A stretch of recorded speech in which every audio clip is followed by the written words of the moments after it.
Hey everyone, welcome back to the channel. Have you ever caught yourself saying, I can't believe it's already November? Or maybe you've looked at an old photo and thought, was that really 10 years ago? It feels like yesterday. It's a strange, almost universal feeling. As we get older, time seems to speed up. A year in your 40s can feel like a month did when you were a kid. But why does this happen? Is time actually accelerating, or is it just our perception? Today, we're going to dive deep into the fascinating psychology and neuroscience behind this phenomenon, and more importantly, discover what we can do to slow it all down. So, let's rewind the clock. Think back to your childhood. Remember those endless summer holidays. They felt like entire lifetimes, packed with adventures, discoveries, and so many distinct memories. Each day was an expedition. The world was a giant, unexplored map, and you were the cartographer.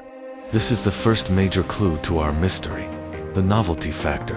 When we're young, almost everything is a first. Your first time riding a bike, your first day of school, your first sleepover, your first taste of a spicy food. Each of these new experiences is a rich, detailed file that your brain carefully labels and stores. Because these memories are so dense and unique, they take up a lot of mental real estate. When you look back, your brain has to sift through this huge, detailed library of firsts, which creates the sensation that a vast amount of time has passed. Your childhood felt long because, from a memory perspective, it was now. Contrast that with adult life.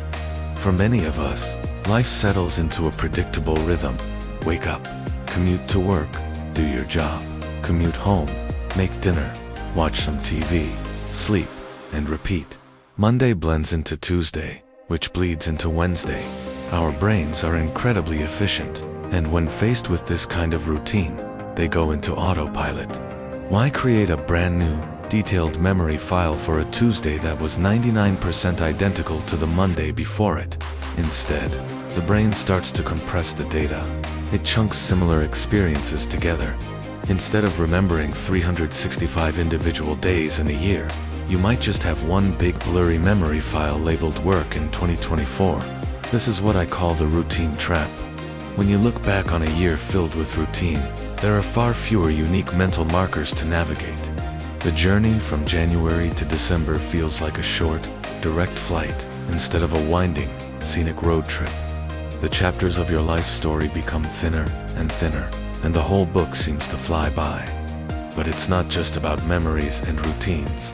There's also a biological component to this. Some neuroscientists propose a theory related to how our brains process information as we age. Think of your perception of the world like a movie. When you're young, your brain is like a high-speed camera, capturing a huge number of frames per second. It processes visual information incredibly quickly, so in any given minute, you're taking in a massive amount of data. This high frame rate makes time feel slower and more detailed. However, as we get older, the processing speed of our neural pathways can slow down. The theory suggests that our brains start to perceive fewer frames per second. When you capture less information in the same amount of time, the world appears to move faster relative to your own internal clock. It's like watching a movie that's been slightly fast-forwarded. This change in processing speed contributes to that feeling of life accelerating, as each moment contains less new perceptual information for your brain to chew on. So, we have the fading novelty of childhood, the comfortable but mind-numbing trap of adult routine, and the slowing processing speed of our aging brains all working together to press the fast-forward button on our lives. It can sound a bit grim, can't it? Are we just doomed to watch our lives whiz by in an increasingly blurry haze? Absolutely not. The beautiful thing is, now that we understand the mechanism, we can consciously intervene. We can fight back against the compression of time. The solution is simple, though not always easy. We need to re-inject novelty into our lives. We have to actively break our routines and create new, rich memories.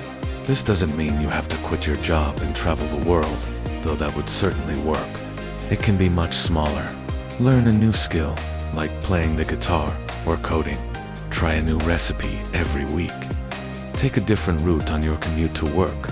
visit a museum you've never been to, or explore a new park in your city.